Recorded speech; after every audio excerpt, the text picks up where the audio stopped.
Good afternoon friend, welcome to my YouTube channel M K mathematics point. आज हम पढ़ने जा रहे हैं नंबर सिस्टम का पार्ट 3। तो पार्ट 3 शुरू करने से पहले आज का जो मोटिवेशनल कोट्स है उसको हम समझते हैं। निंदा निंदा से घबराकर अपने लक्ष्य को छोड़े ना, क्योंकि अगर लक्ष्य छूटता है तो मिलते ही निंदा करने वालों की राय बदल जाती है। अर्थात निंदा से घबराकर अपने लक्ष्य को ना छोड़े, क्योंकि लक्ष्य मिलते ही निंदा करने वालों की राय बदल जाती है। सो डियर स्टूडेंट्स, हम नंबर सिस्टम पार्ट 3 को आगे सीखते हैं। तो नंबर सिस्टम में अभी तक हम लोगों ने क्या क्या पढ़ा है? तो हम लोगों ने पार्ट 1 में संख्या पद्धति को समझे हैं। उसके बाद पार्ट 1 में ही अंक को समझे हैं और पार्ट 1 में ही संख्यांक को समझे हैं। संख्या में अंकों का मान यानी प्लेस वैल्यू और फेस वैल्यू को भी हम इसमें समझ चुके हैं। प्लेस वैल्यू और फेस वैल्यू को भी हम समझ चुके हैं। उसके बाद पार्ट 1 में ही संख्या के प्रकार भी हम समझ चुके हैं। संख्या का प्रकार पार्ट 2 में भी कुछ समझे थे, उसके कुछ एग्जाम्पल किए थे। अब आगे हम संख्या पद्धति को अब हम आगे बढ़ाते हैं। तो आगे हम क्या क्या पढ़ेंगे संख्या पद्धति में? तो आज हम पढ़ेंगे विभाज्यता की जांच, टेस्ट ऑफ डिविजिबिलिटी। तो ये हमारा की पॉइंट्स है, यानी यही सब हम आगे पढ़ेंगे। उसके बाद संख्या की अभाज्यता की जांच पढ़ेंगे, कुछ एग्जाम्पल सॉल्व करेंगे इसके।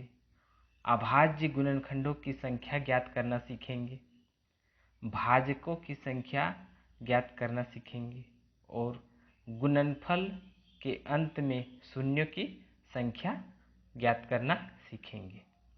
तो सबसे पहले हम विभाज्यता की जांच सीखते हैं। ये क्वेश्चंस हर एक एग्जाम में आपको आता है, चाहे आप एसएससी लीजिए, बैंक पीओ, जेएसएससी या कोई भी कंपटीशन का आप तैयारी कर रहे हैं, तो टेस्ट ऑफ डिविजिबिलिटी बहुत ही इम्पोर्टेंट पार्ट होता है।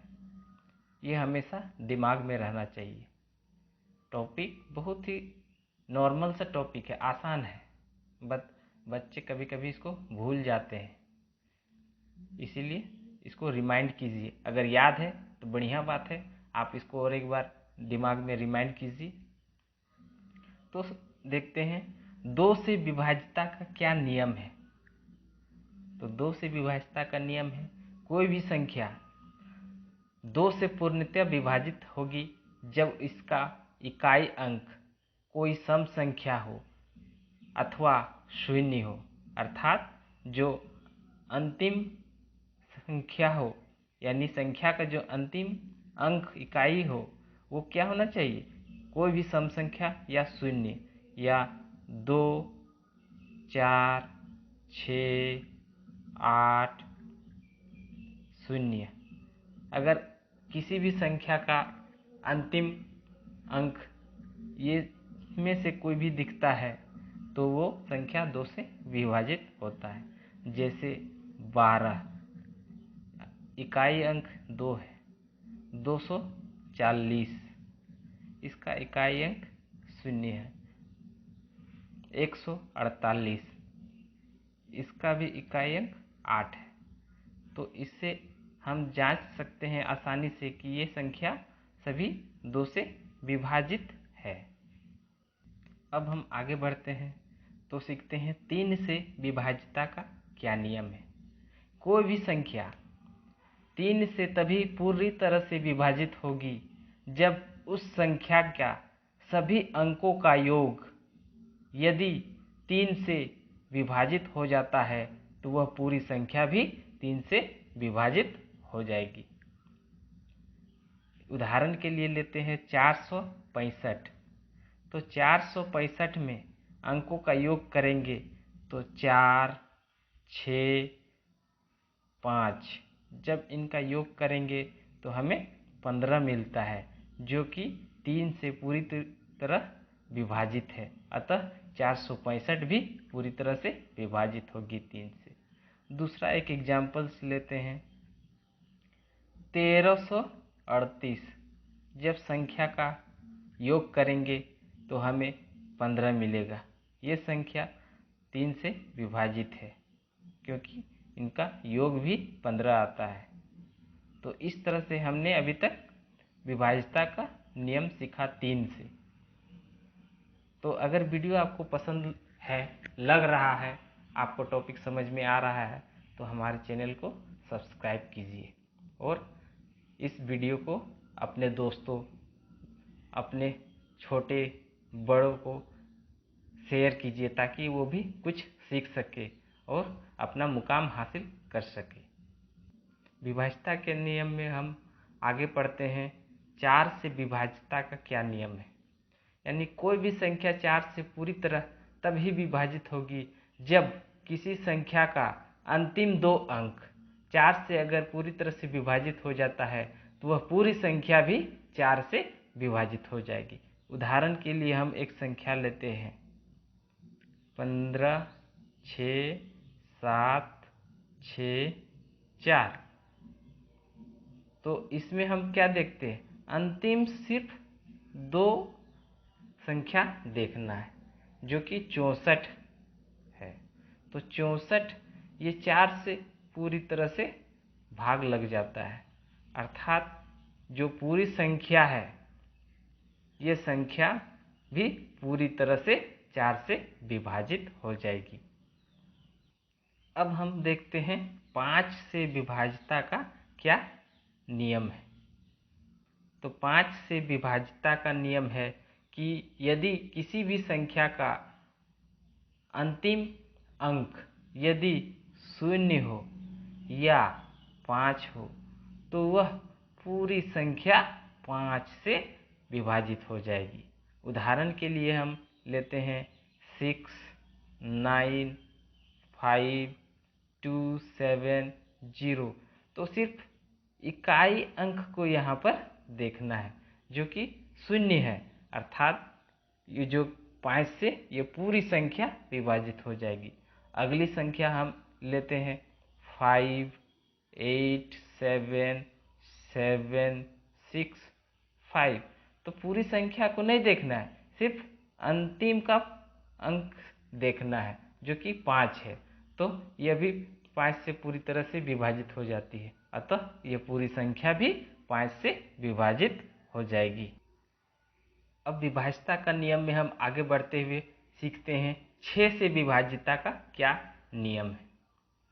यदि कोई संख्या 2 या 3 से विभाजित है तो वो संख्या 6 से भी पूरी तरह से विभाजित होगी। यदि कोई संख्या 2 और 3 दोनों से विभाजित हो रही है तो वह पूरी संख्या 6 से विभाजित होगी। उदाहरण के लिए हम लेते हैं 3, 6, 9, 1, 2। तो ये संख्या 2 से विभाजित होती है क्योंकि इकाई अंक इसका 2 है। अब चेक करते हैं कि 3 से विभाजित होती है कि नहीं। तो 6, 3, 9, 9, 9, 18, 18, 2, 20 और 1, 21। जो सम आ रहा है वो 21 आ रहा है। और 3 से विभाज्यता का नियम है कि सभी अंकों का योग यदि 3 से विभाजित हो जाता है तो वह पूरी संख्या 3 से विभाजित हो जाएगी, जो कि 21 आ रहा है वो 3 से विभाजित हो जा रहा है। अतः यानी ये संख्या पूरी संख्या है वो 2 से भी विभाजित हो जा रहा है और 3 से भी विभाजित हो जा रहा है। अर्थात ये पूरी संख्या 3 से भी विभाजित हो जाए। अब देखते हैं कि 7 से विभाजिता का क्या नियम है। तो 7 से विभाजिता का नियम है, यदि कोई भी संख्या 7 से पूर्णतः तभी विभाजित होगी जब संख्या के अंतिम अंकों को दोगुना करके शेष अंकों से बनी संख्या में से घटाया जाए और इससे प्राप्त शेषफल 7 से भाज्य हो, तो वह संख्या 7 से विभाजित हो जाती है। जैसे 2, 4, 2, 9, अंतिम अंक जो है वह 9 है। 9 को दोगुना करने पर हमें क्या प्राप्त होता है? 18, यानी कि शेष अंक हमारा 242 है। 242 में से माइनस करेंगे 18 को तो हमें 224 प्राप्त होगा। अब इस संख्या पे ये नियम पुनः प्रयोग करते हैं, यानी अब इस संख्या पे हम प्रयोग करते हैं 224 पे। अब इसी नियम को हम पुनः 224 पे प्रयोग करते हैं, तो देखते हैं कि अंतिम अंक क्या है। तो 224 नहीं, सॉरी गलती हो गया। तो 242 माइनस 224,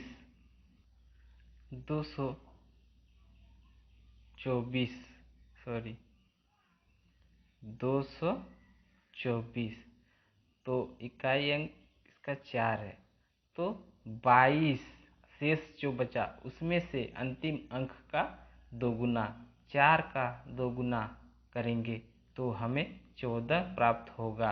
अब ये संख्या 7 से विभाजित हो जाती है, अर्थात ये पूरी संख्या 224 भी 7 से विभाजित हो जाएगा और उसके ऊपर 2, 2, 2, 4, 2, 9 भी 7 से पूरी तरह विभाजित हो जाएगा। अर्थात 7 का जो विभाजिता का नियम है थोड़ा सा अन्य विभाजिता का नियम से थोड़ा सा कठिन है, इसको थोड़ा दिमाग में याद रखना पड़ेगा। अब देखते हैं 8 से विभाजिता का नियम। तो 8 से विभाजिता का नियम वैसा ही है जैसे 4 से है। तो 4 में सिर्फ देखा जाता था अंतिम का 2 अंक देखा जाता था, लेकिन 8 में क्या देखना है? अंतिम का 3 अंक देखना है। तो अंतिम का 3 अंक किसी भी संख्या का यदि 8 से विभाजित होता है तो वह पूरी संख्या 8 से विभाजित होता है। अब उदाहरण के लिए हम लेते हैं 25, 7, 1, 9, 2। तो इसका अंतिम का सिर्फ 3 संख्या देखना है, 192, जो कि 8 से पूरी तरह से भाग लग जाता है। अर्थात ये जो 25, 7, 1, 9, 2 है संख्या, ये पूरी संख्या भी 8 से विभाजित। 8 से विभाजिता का और एक बात ध्यान में रखना है कि सिर्फ 3 अंक ही नहीं, अगर किसी भी संख्या का अगर अंतिम 3 अंक 3 शून्य आ रहा है तो वो संख्या भी 8 से विभाजित होगा। इस नियम को भी याद रखना है। उदाहरण के लिए 7000 लेते हैं, तो अंतिम 3 संख्या जो है वो 3 शून्य है, अर्थात ये भी 8 से पूरी तरह से विभाजित हो जाएगी। 9 से विभाजिता का नियम अब आगे पढ़ रहे हैं। अगर वीडियो आपको समझ में आ रहा है तो आप ज़रूर से ज़रूर हमारे चैनल को सब्सक्राइब कीजिए। हमारे चैनल को सब्सक्राइब कीजिएगा तो हमें कॉन्फिडेंस हमारा बढ़ेगा और हम आपके लिए वीडियो लाते रहेंगे। और बेल आइकन को प्रेस कीजिए ताकि कोई भी वीडियो डालें तो आपको सबसे पहले नोटिफिकेशन मिले और आप कुछ सीखिए हमारे वीडियो। अब 9 से विभाजिता का नियम सीखते हैं। तो 9 का विभाजिता का नियम भी वैसा ही है जैसे 3 से विभाजिता का नियम है। तो इसमें किसी भी संख्या का यदि सभी अंकों का योग यदि 9 से विभाजित हो जाती है तो वह पूरी संख्या भी 9 से विभाजित हो जाएगा। एक एग्जाम्पल लेते हैं। एग्जाम्पल है 1125। जब सभी संख्या को हम जोड़ते हैं तो हमें इसमें 9 प्राप्त होता है, जो कि 9 से पूरी तरह से भाग लग जाती है, अर्थात ये पूरी संख्या भी 9 से भाग लग। एक दूसरा एग्जाम्पल लेते हैं, 8, 7, 9, 3। जब इसमें सभी संख्याओं को, सभी अंकों को जोड़ेंगे तो वह 27 आता है। तो ये भी 9 से पूरी तरह से विभाजित है, अर्थात ये पूरी संख्या भी 9 से विभाजित हो गई। अब सबसे आसान जो है वह 10 से विभाज्यता का नियम है। इसमें क्या देखते हैं, अगर किसी भी संख्या के अंतिम अंक यदि शून्य है तो वह संख्या पूरी तरह से 10 से विभाजित हो जाएगी। जैसे 7710, ये संख्या क्या होगी, ये भी पूरी तरह 10 से विभाजित हो जाएगी।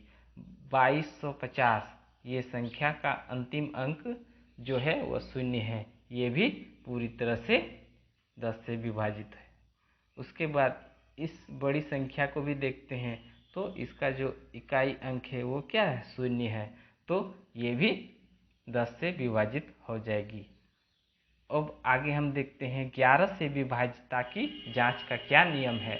तो यदि किसी संख्या के विषम स्थान, यानी कि पहला स्थान, तीसरा स्थान, पांचवा स्थान, इसी तरह से विषम स्थानों का जो संख्या है उसका योग, और सम स्थान अर्थात दूसरा स्थान, चौथा स्थान, छठा स्थान पर के अंकों का योग का अंतर यदि शून्य हो या 11 का गुणज अर्थात 11, 22, 33, 44 हो तो वह पूरी संख्या 11 से विभाजित होगी। जैसे एग्जाम्पल हम लेते हैं 526515, ये बड़ी संख्या को लेते हैं।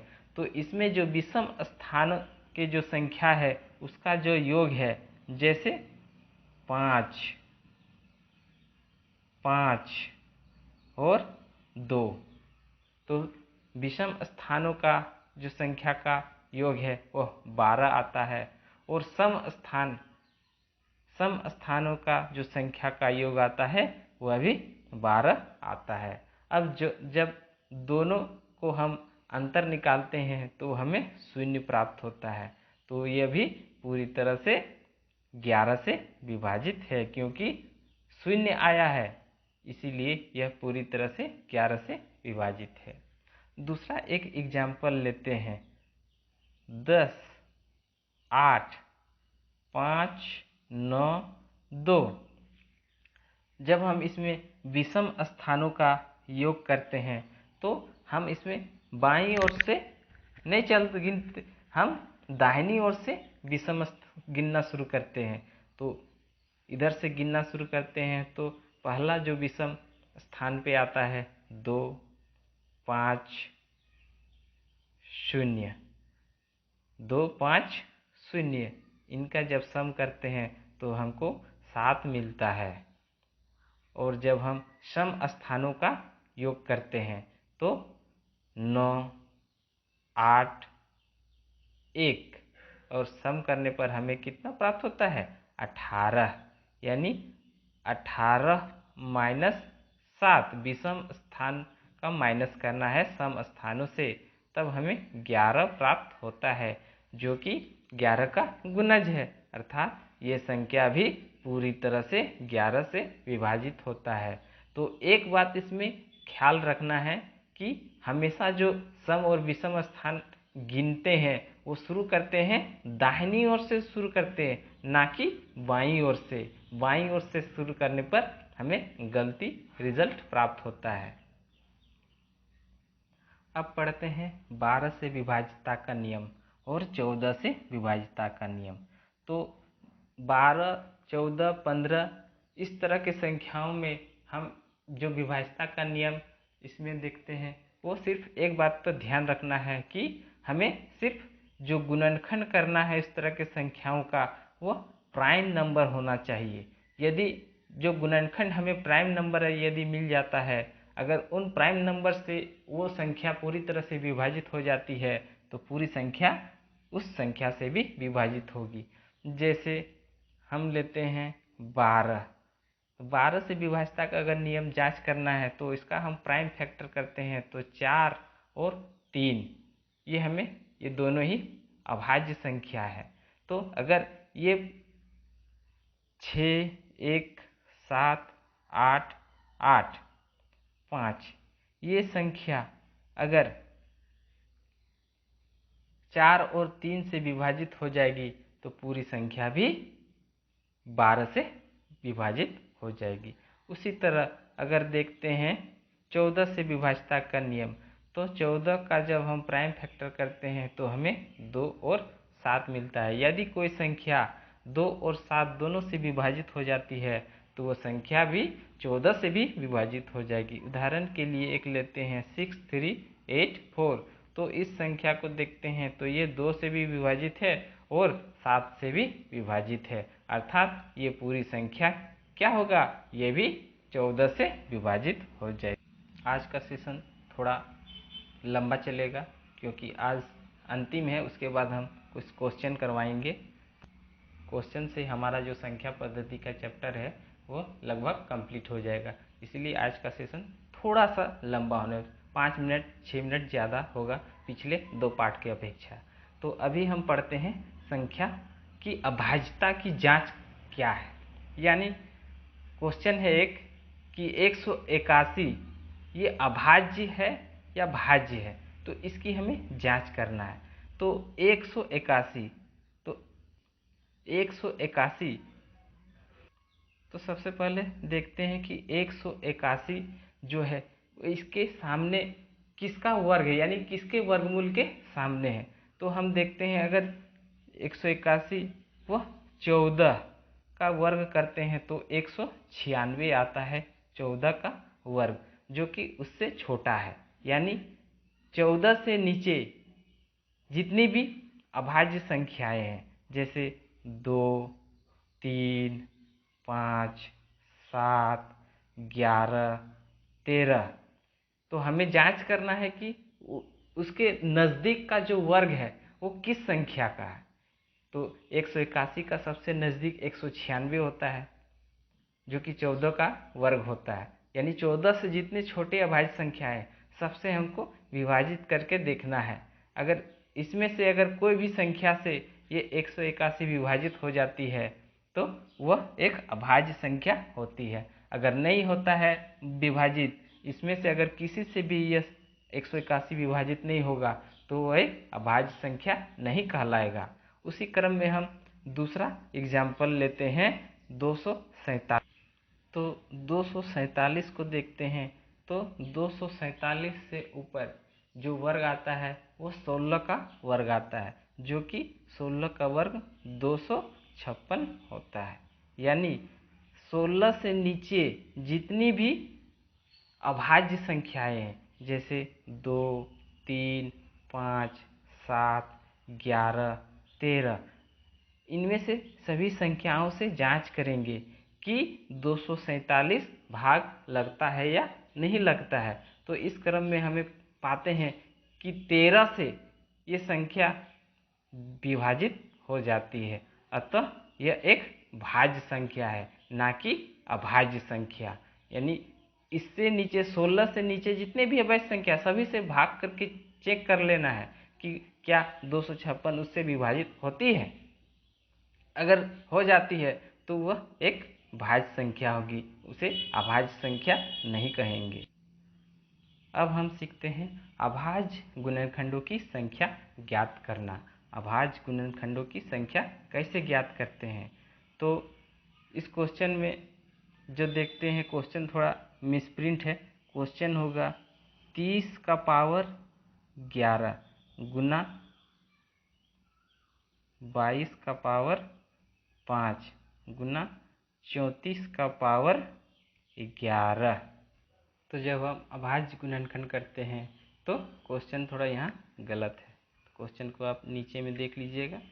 तो क्वेश्चन है तो उसको अभाज्य गुणनखंड करते हैं तो हम 30 को 3 गुना 5 अभाज्य गुणनखंड के टर्म में लिख सकते हैं, 22 को 2 गुना 11 का पावर 5 के टर्म में लिख सकते हैं, 34 को 17 गुना 2 का पावर 11 के टर्म में लिख सकते हैं। सॉरी यहाँ गलती हो गया है, यहाँ पर 2 का पावर ये भी इसमें ऐड हो जाएगा। यानी तो हम 3 का पावर 11 गुना 2 का पावर 11 गुना 5 का पावर 11, उसके बाद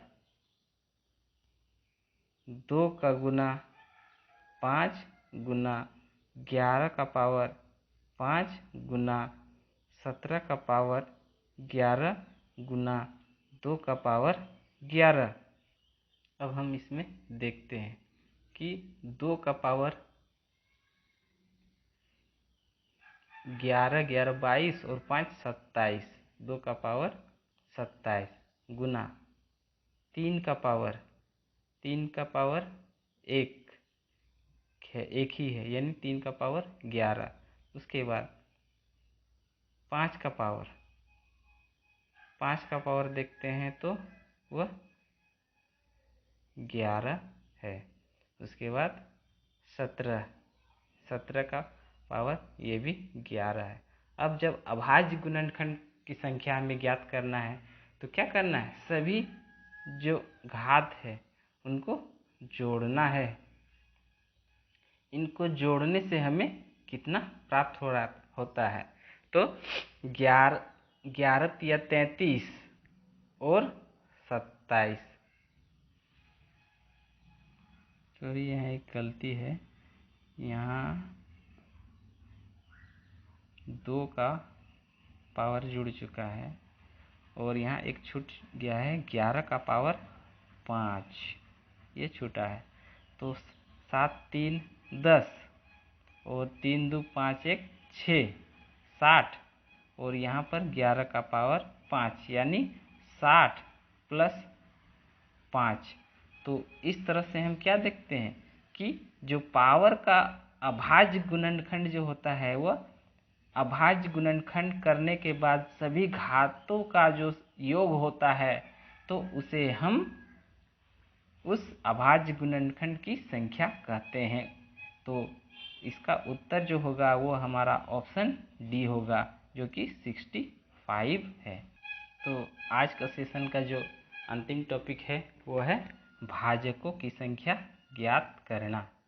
तो भाजक एक एग्जाम्पल है, संख्या 216 में भाजकों की संख्या क्या होगी।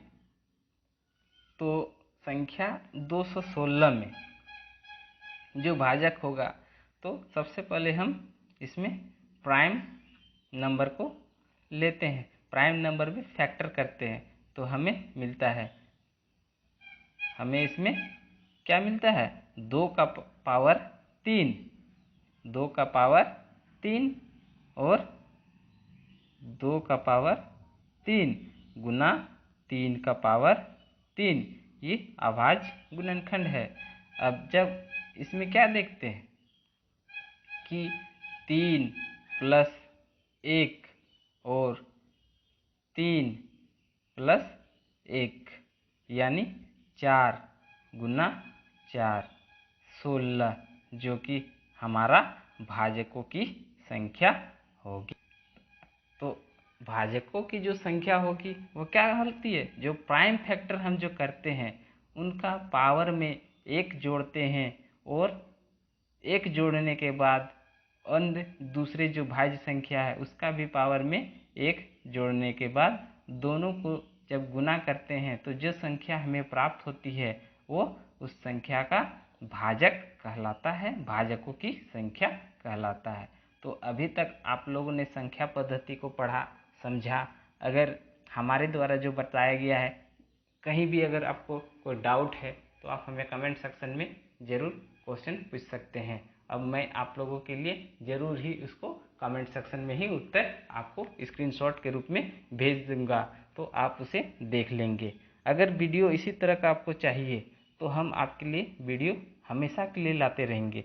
तो हमें भी हमारा जो कॉन्फिडेंस है, अब मैं तो शुरुआत कर रहा हूँ, इसीलिए आपको चाहिए कि हमारे शुरुआत है तो आप कॉन्फिडेंस लेवल को बढ़ाइए, हमें सब्सक्राइब करिए हमारे चैनल को, और इसके लिए बहुत बहुत धन्यवाद। आज का वीडियो थोड़ा लंबा हुआ, बट इसके बाद हम ट्राई करेंगे कि छोटे छोटे वीडियो 20 मिनट 25 मिनट का वीडियो लाएं।